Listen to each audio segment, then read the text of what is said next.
ആശാ വർക്കർമാരുടെ ആദ്യഘട്ടത്തിലായി അവർക്ക് 3000 രൂപയുടെ വർധനവ് പ്രഖ്യാപിക്കുക. ആദ്യത്തെ ക്യാബിനറ്റ് യോഗം തീരുമാനിച്ചു.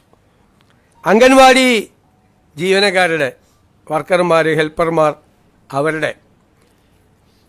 അവരുടെ പ്രശ്നങ്ങൾ നമുക്ക് അറിയാം. ഞാൻ തന്നെ നിയമസഭയിൽ അവതരിപ്പിച്ചിട്ടുണ്ട്, ഞങ്ങൾ തന്നെ നിയമസഭയിൽ അവതരിപ്പിച്ചിട്ടുണ്ട്.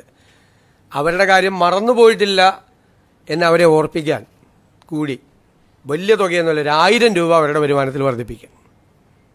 വലിയ തുകയൊന്നുമല്ലത്. അവർക്ക് 14,500 രൂപയും 15,000 രൂപയുടെ നിലവിൽ കിട്ടുന്നത്. അതിനോടൊരു 1000 രൂപ കൂടി.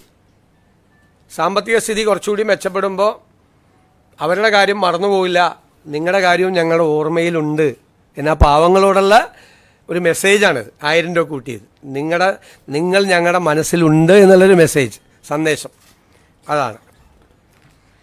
പിന്നെ സംസ്ഥാനത്തെ പാചക തൊഴിലാളികളുടെ വേതനം വളരെ മോശമാണ്. അവർക്കും അതുപോലെ തന്നെ ഒരു 1000 രൂപ നമ്മൾ വർദ്ധിപ്പിച്ചിട്ടുണ്ട്.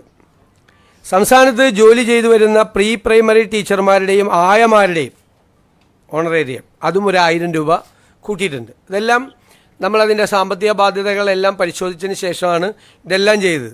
അതുകൊണ്ടാണ്, ഇല്ലെങ്കിൽ 2000 രൂപയും 3000 രൂപയൊക്കെ കൊടുക്കണമെന്ന് ആഗ്രഹം ഉണ്ടായിരുന്നു. 1000 രൂപ ആക്കിയത് അതാണ്.